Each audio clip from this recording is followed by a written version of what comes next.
Hey, welcome back to the show. I have a very interesting show lined up for you today.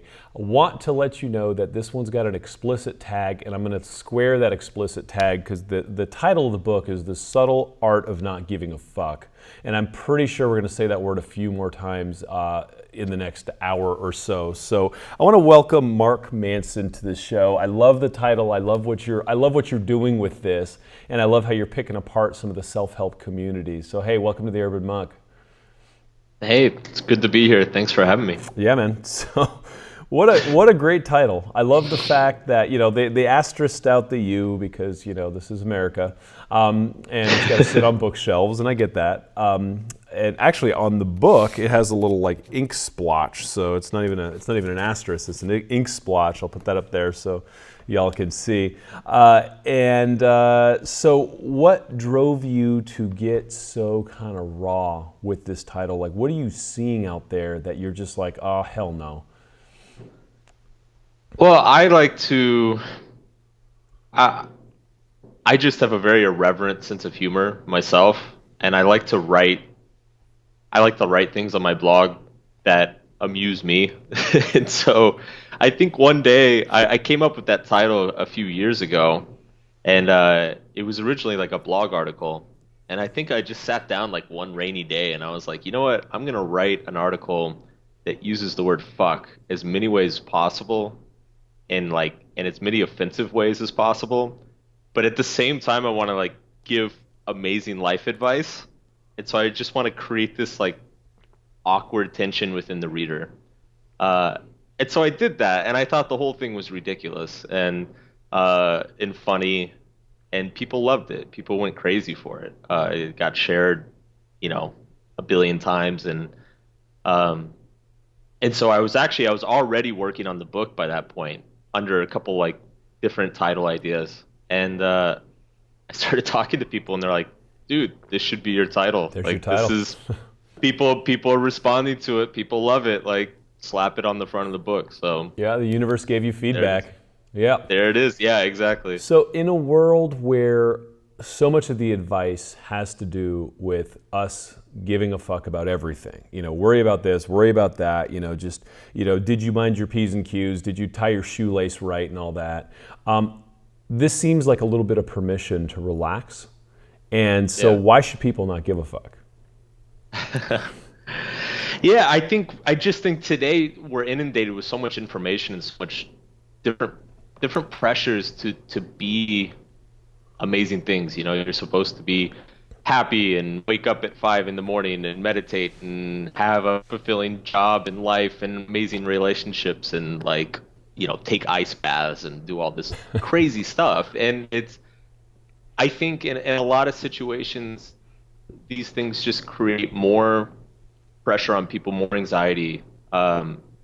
What they do is they raise the bar of expectation, and then that, in many ways, that just kind of causes people to become more neurotic or maybe be harder on themselves, like beat themselves up more. So it has this like it backfires on them. Mm. So I wanted to write basically like a self-help book about having less. You know, instead of like chasing more success or more happiness or having more dogs, more cars or whatever. Like it's about having less, pursuing less, caring about less, and just focusing your life on a couple, just a few things that matter.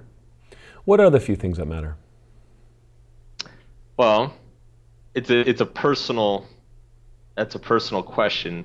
I try not to get in the business of like telling people what to value, but Mm. for me it's very much like my writing, my art, my relationships, my own integrity, um, eating good food, caffeine,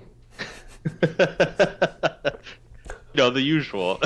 The huge, and everything else crowds out that song that you want to be playing there, right? Like you have the things that matter to you. So then, how do you start to stop giving a fuck, right? Like so, like once you've identified what's important to you, then what do you start doing in your life to start curating it in a way where the other stuff just doesn't come in?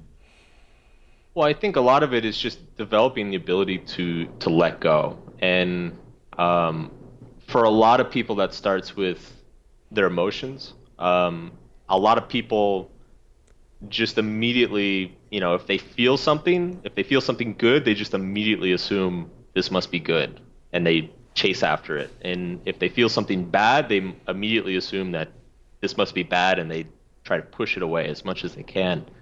And I think the starting point is just to realize that emotions are they're just emotions. They come and go. They don't necessarily always mean that something is good or bad, and that you need to, even in those emotional moments, stick with your values, stick with, like, know what you care about and stick with them. Even if you're having a crappy day, or even whatever comes. So there's some things that we should obviously give a shit about, right? Like there's Right.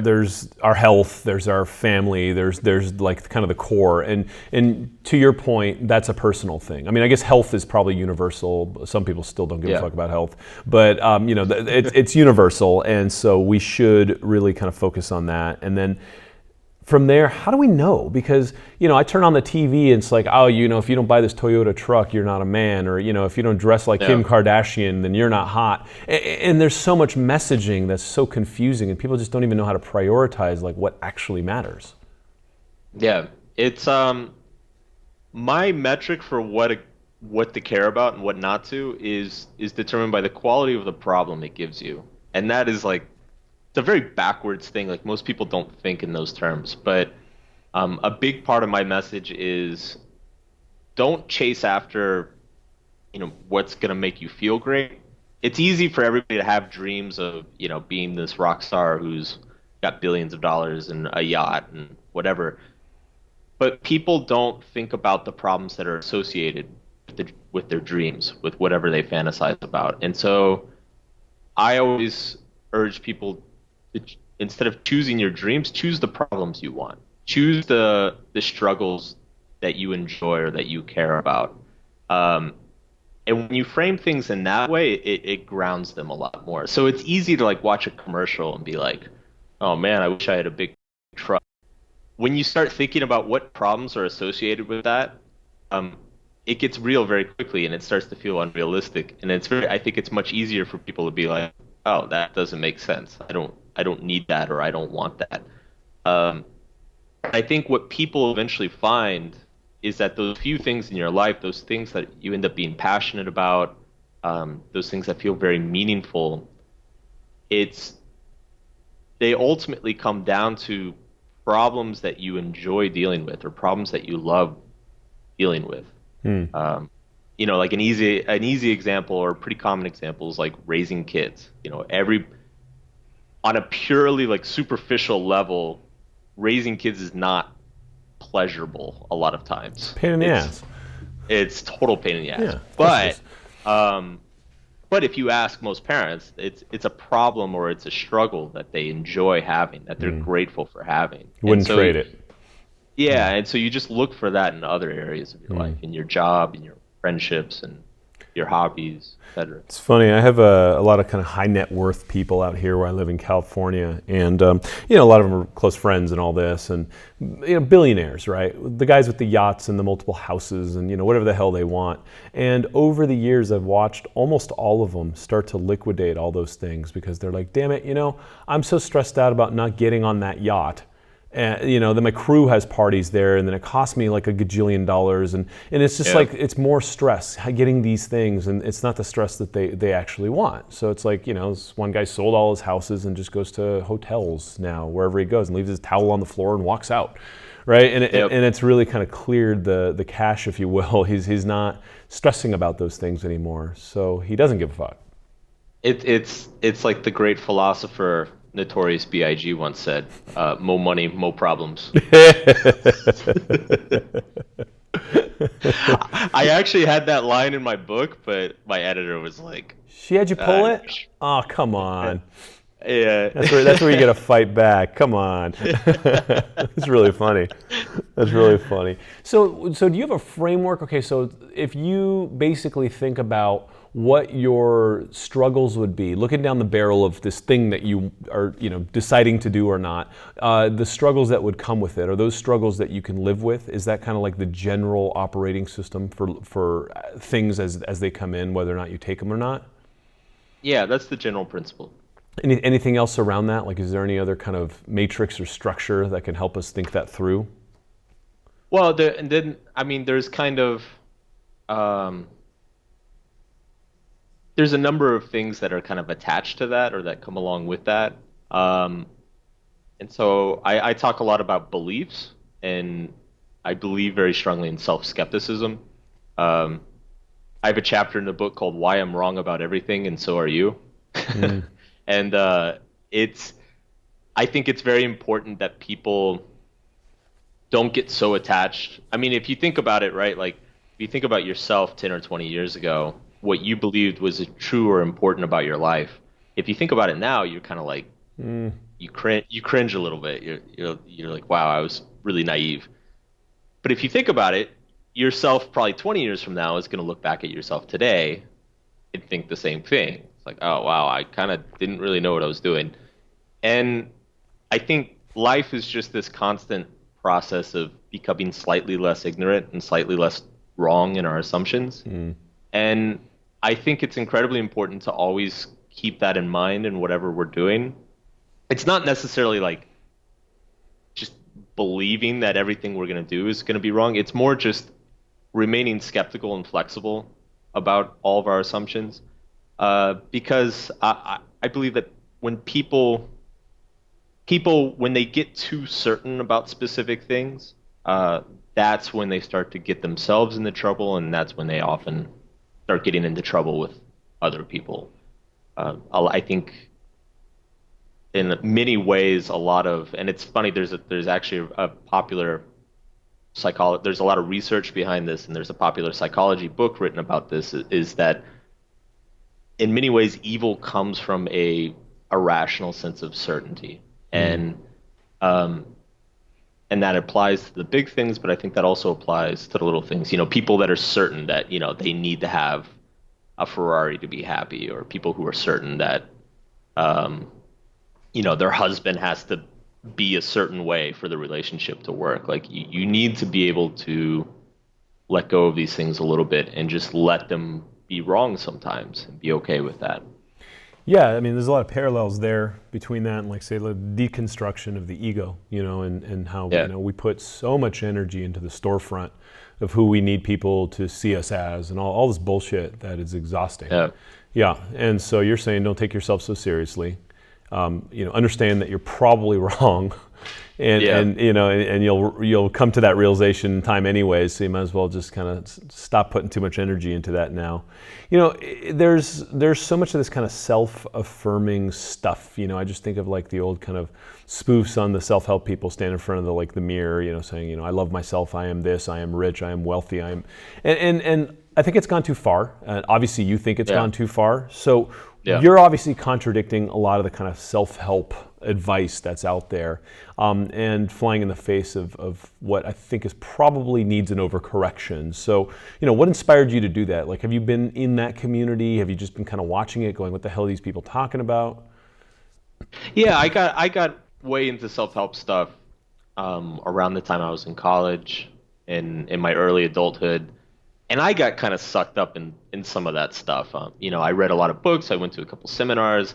I started like trying to do some of these practices, and I mean, it's probably not self-help's fault, but I look back at that time. I mean, a lot of it was very useful. A lot of it benefited me a lot. But I feel like uh, what it did to me and what it did to some of the people who were close to me back then was it took somebody who I was in the beginning I was irrationally underestimating myself. Like I felt bad about myself, but for not really a good reason.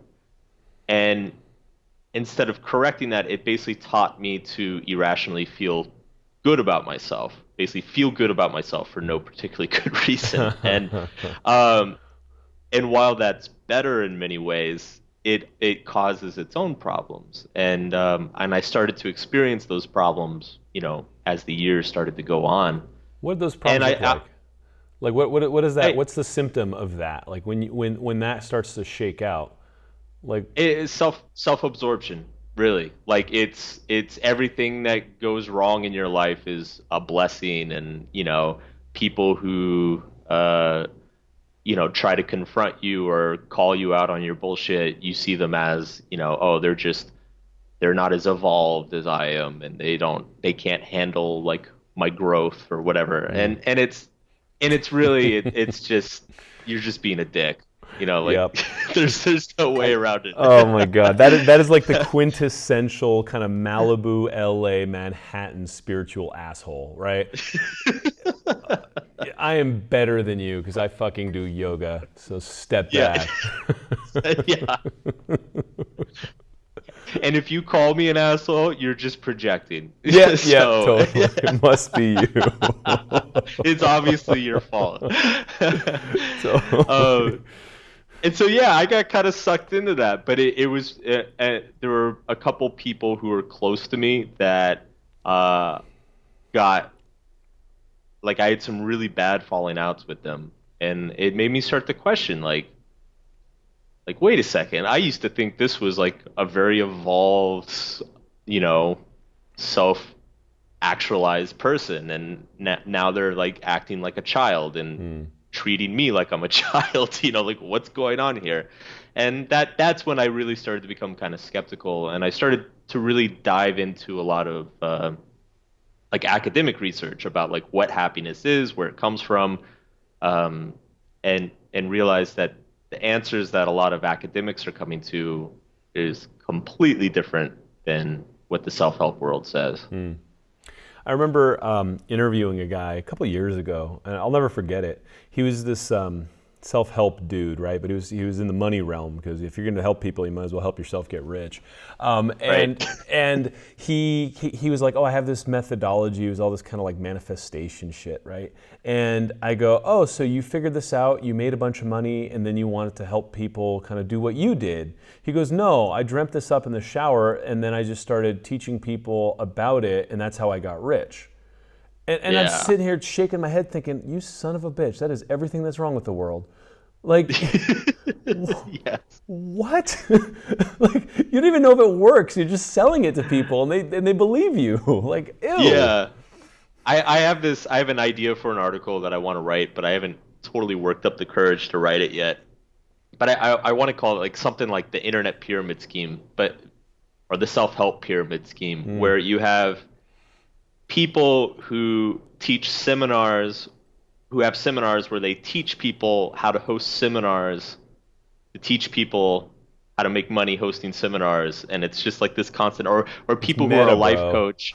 Yeah, people all who are life coaches who teach all their clients how to become life coaches so they can go out and teach their clients how to become life coaches, and it's the same old like, stuff $10 into an envelope and send it to 20 people or whatever. Have you seen the It's bit JP Sears did on that maybe like a month or two Yeah, ago? Uh, he, yeah, I he's on, love it. he's on the show later today. I just taking the piss out of that is I think one of the most noble things one can do for humanity here because that's Yeah. just it's predatory stuff. People all just want to like fly off and be spiritual and forget about their past and it's bullshit. We know that doesn't work, and so I'm Yeah. really like I appreciate what you're doing here because you're not an asshole. You're Yeah. not full of it either. That's the difference, right? And all these people who Yeah. are full of it are out there making money and preying on people who actually have pain. I mean, people have trauma, and then they kind of go off and get lost in spiritual neverland, and it ain't right. Yeah. You talk about entitlement a fair amount in the book, and this culture of entitlement. I'd love to tease that out a little bit more because it's so pervasive that it's hard to even know that you're in it. It's like a fish in water, especially in certain parts of the country. I define entitlement a little bit more broad than I think most people uh, consider it. I basically consider it anybody who believes that they deserve special treatment or they deserve something without necessarily like earning it. And the immediate example that comes to mind is somebody who that the stereotype of the millennial who gets out of college and is like, "Where's my six-figure job?" and demands that their parents like pay their rent or something like that. And yeah, you do have a fair amount of that, but it's not just to me. Entitlement doesn't just uh, embody like a financial thing or like a work related thing. There's also a lot of emotional entitlement that I feel like we're kind of being that's starting to pervade the culture where we feel like we have a right to be happy all the time. We feel like we have a right to not be offended. We feel like we have a right to not be sad or depressed or not have to be embarrassed or have things about unsavory things about ourselves, exposed for others to see. And in my opinion, this just creates way more dysfunction, and it's actually becoming when you kind of zoom out and define entitlement a little more broadly. I do think it's everywhere, and I don't think it's just with young people. I think it's with boomers. I think it's with just the culture in Shit, general. man. Look at Manifest Destiny. I mean, we have a right to a white picket fence when, Syrian refugees are like, living on railroad tracks trying to like save their children. And then like just the world ain't fair, but, we're Yeah. entitled to everything, right? And Right. so it doesn't mean we should roll over and die, but I mean, it's just not right, right? It's just Yeah. it's not like reality, and the world doesn't work that way, right? It's like Yeah. I had someone who was born in Ghana and under some really terrible circumstances that came to us the other day, and just wanted some help, and I was just like, my kids were born in Newport Beach, California, and they eat organic produce every day, and they're complaining about stupid shit, right? And this Yeah. kid, this kid, had to grow up watching, mom and sister get raped, and it just horrible. So you look at all Right. that, it's just you can't Right. reconcile that. Yeah, and look, like everybody has problems. Like the most rich pampered kid has problems, and those are gonna feel very real to him. What and that's okay. But like when it becomes inappropriate is when that rich pampered kid starts to believe that he has a right to not have problems, that he Mm, doesn't deserve to have his problems. mm. And um, there's nothing wrong with being born well off or very privileged or having Lucky having you. great things in your life. Yeah, yeah, and but it's you never get to you're never above the struggle of life. Like you're never above like dealing with the same unpredictable shit that flies at everybody. And I think that the problem is that so much of our culture is kind of being built around the idea that we don't deserve it. It's advertisements and TV shows and self-help seminars, telling you like, oh, you deserve to be happy all the time. You don't deserve to deal with these problems in your life. And it's like, no, fuck you. You totally deserve it. Like this is what we all have to deal with. This is Mm, life. Like things suck sometimes. And that is just how things are. mm. And you can't you can't forget that. It's funny actually, like when I was early on in the book, um, I was talking to, I think I was meeting with publishers, and they asked me, they're like, "Can you sum up the book in like two sentences?" And I was like, life really sucks sometimes. Get over it." Like, okay, we'll take it. Yeah, they're like, "Oh, sounds great. Here's some money." Yeah, totally. Now go spend the next year of your life working your ass off getting this book Yeah, done. exactly. Yeah, yeah. Exactly. Do you feel it's different in America than other countries? I don't know. I don't know how much like international exposure you've had, but the cultures are very different. I've had I've actually had tons. I lived abroad for 7 years, and I've traveled pretty extensively, and that's actually been very influential on a lot of my ideas. Um, it's interesting. You see, I think America, we have our own little brand of entitlement that we've kind of fostered here. It tends to be a lot more consumer based and materially based. Everybody thinks that they're what's that Steinbeck quote? It's like the problem with the United States is that every poor person believes that they're just a millionaire with bad luck.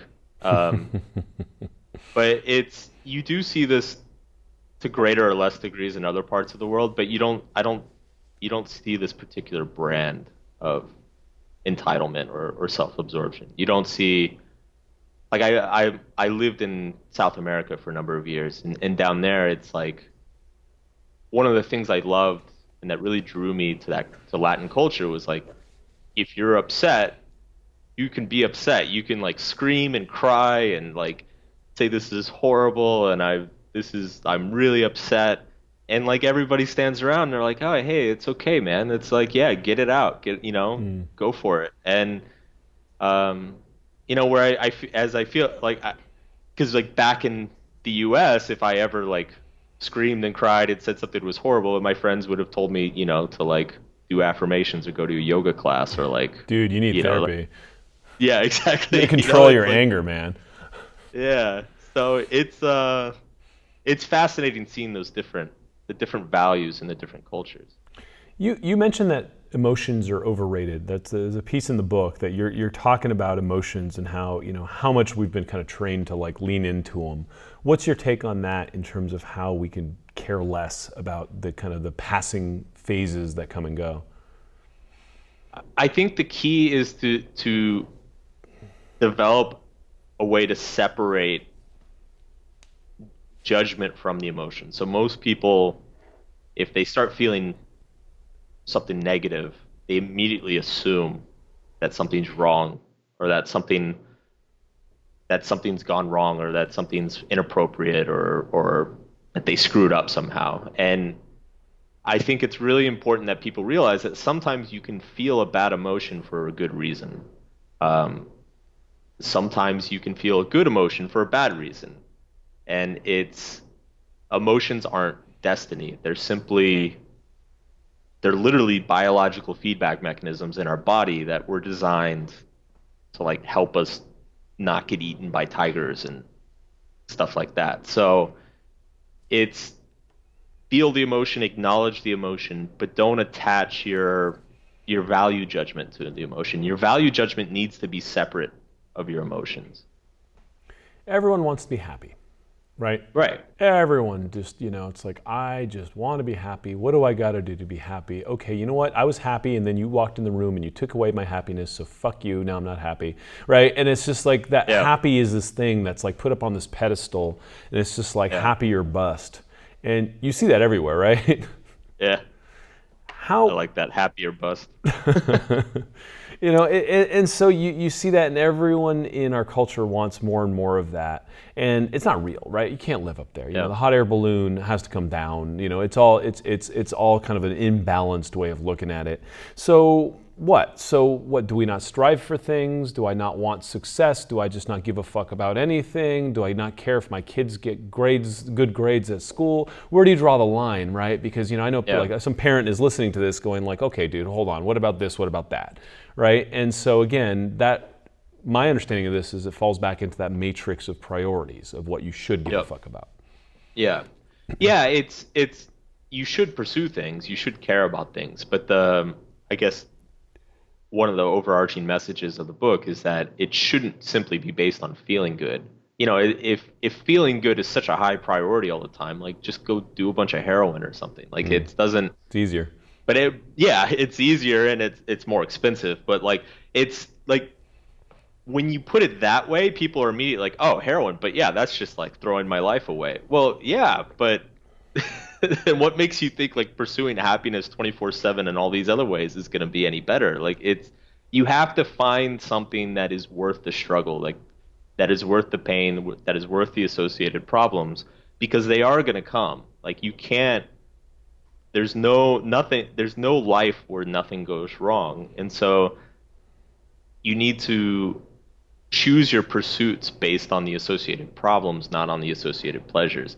Find something in your life that the problems are worth it to you, that the problems are even something that invigorates you or excites you, and then the pleasure is going to happen as a side effect. Like, I mean, if you just imagine, like, I mean, for me, for instance, writing, like, a lot of times I get people who email me and they complain that they try to write and they don't know how, and they get really upset, and then they procrastinate for months, and they never publish anything, and they say it's really hard, it's really nerve-wracking, I get really anxious, and then I beat myself up about it. And I'm like, yeah, that's basically what writing is. It's Hmm. just for whatever reason, the way I'm built or the way I grew up or something, I enjoy that. Like I get excited about it. Yeah, it's hard. It's anxiety inducing, but like it invigorates me, and it's Hmm. something that I've learned that I'm good at that struggle. Um, and so I end up pursuing it. And if you're able to just enjoy the negative aspects of a pursuit, then like everything, the positive just becomes gravy at that point. It's funny. I say this a lot on the show. The translation of the word kung fu. One translation is hard work, and the other one is eat bitter. And so when one martial artist asks another, how's your kung fu? It's not like how many guys did you beat up last week, but how are you metabolizing reality and eating bitter and being able to become stronger through it, right? It's like, how are you taking on the hard stuff and moving through that kind of discomfort of saying, yeah, I'm gonna hit publish on this thing, and then people are gonna judge me, or maybe they're not, I don't know, maybe I should Yeah. just stay at home and not do anything, right? And to step through that and get into that uncertainty, and do it anyways, and be vulnerable. That's a very good human quality, and I think a lot of the self-help universe has kind of directed us away from some of that, like just core work ethic. And look, if you get knocked down, you get back up, but you're gonna get Yeah. knocked down, so it's okay. Yeah. Yeah. Don't judge yourself for being down. I think that's one of the biggest problems is people think, oh, I got knocked down. Like, what's wrong with me? Am I a loser? Like, am I just destined to be a loser or to get knocked down over it? It's like, no, shit happens. Well, you go ask any, like, go to the top, like, go to Mike Tyson and be like, have you ever been punched in the face? He's gonna laugh, right? Like, how many times that Yeah. guy's gotten punched, right? It never feels good to get punched in the face, but he was a Yeah. champ because despite all the punches, he landed more, and he was resilient. So, man, Right. I love it. I love your stance. I love kind of the irreverence of it, but the sincerity of who you are, and what you're doing, as part of this message, right? Is you're not being irreverent for irreverence sake, because those guys are fucking stupid, right? Yeah. You're being Yeah. irreverent because you're holding to something that people need to look at, and that's what makes it awesome. So I appreciate where you're coming from. It's really cool. Thanks, man. Yeah. So the Appreciate that. book called "The Subtle Art of Not Giving a Fuck," um, and it's releasing very soon. What's the pub date? Tuesday, September 13th. September 13th. So, yeah, I love it. I love what you're doing. Good luck with all of it, and keep up the good work. And yeah, don't let them pull your punches. I like it. I like what you're doing. Awesome. Thanks, man. Cool, man. Thanks for being here. Thanks.